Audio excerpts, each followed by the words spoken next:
Have you ever been diagnosed with a vitamin D deficiency?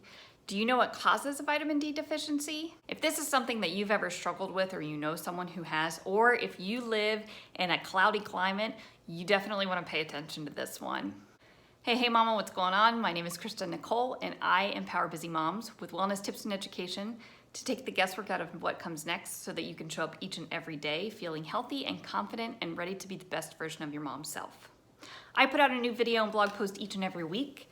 So if you are new here, please consider subscribing by going to kristanicoleonline.com/11 and pick up my free guide, my top 5 must-have smartphone apps every good mom should have to keep their family safe and healthy. So vitamin D deficiency, I talked about this in one of my recent posts and why it's important to ensure that if you do have a vitamin D deficiency, you want to really get your supplements and make sure that you are counteracting that. So what are some of the main causes? Well, here's 6 of them that I'm able to find in no particular order. Cause number 1 is having a darker complexion. The darker your skin, the more melanin you have in your skin. And melanin reduces the skin's ability to make vitamin D when it's exposed to sunlight. In fact, there are some studies that show that people who are darker complected have a higher risk of a vitamin D deficiency. Reason number 2, not consuming enough vitamin D through food. This can happen if you're on a strict vegan diet. It can also happen if you don't consume a lot of foods that contain vitamin D, such as egg yolks, fortified milk, fish and fish oils, and beef liver. I certainly can't go the beef liver route, but I know some people can, and more power to you. Reason number 3, limited exposure to the sun can reduce your vitamin D intake. Now, I've talked about this a couple of times. That does not mean you should not be putting on sunscreen. Please put on sunscreen. That is the number 1 way to prevent skin cancer, and skin cancer is the number 1 preventable cancer that there is.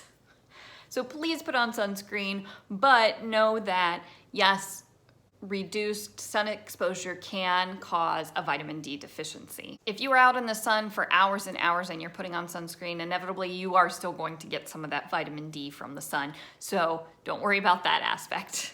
Reason number 4 is aging kidney or kidney issues. Your kidneys are responsible for converting vitamin D to its active form, but as you age, so do your kidneys, and they can start to underperform and have issues with this conversion. Reason number 5, digestive tract issues. With certain diseases such as celiac disease, Crohn's disease, and cystic fibrosis, your body's ability to absorb vitamin D can be affected.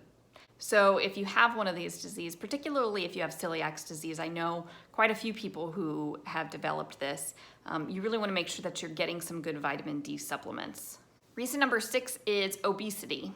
Now, this gets a little medical and technical, so I'm not going to explain it in the video, but basically what you want to know is that if you have a BMI of 30 or higher, you are less likely to be able to convert that vitamin D into the active form that you need. To read more about this, please visit my blog post at kristanicoleonline.com/11. And while you're there, don't forget to pick up my free guide, my top 5 must-have smartphone apps every good mom should have to keep their family safe and healthy.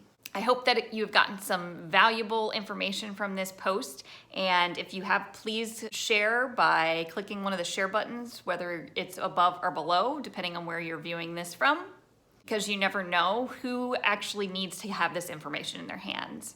Question of the week: have you ever been diagnosed with a vitamin D deficiency, or do you know someone who has been? Please drop me a comment and let me know. And if you have any questions, please feel free to reach out to me, whether it's on my blog, through the contact tab. You can shoot me a Facebook message, you can shoot me a text, you can shoot me an email, however you prefer to communicate. I am happy to help you.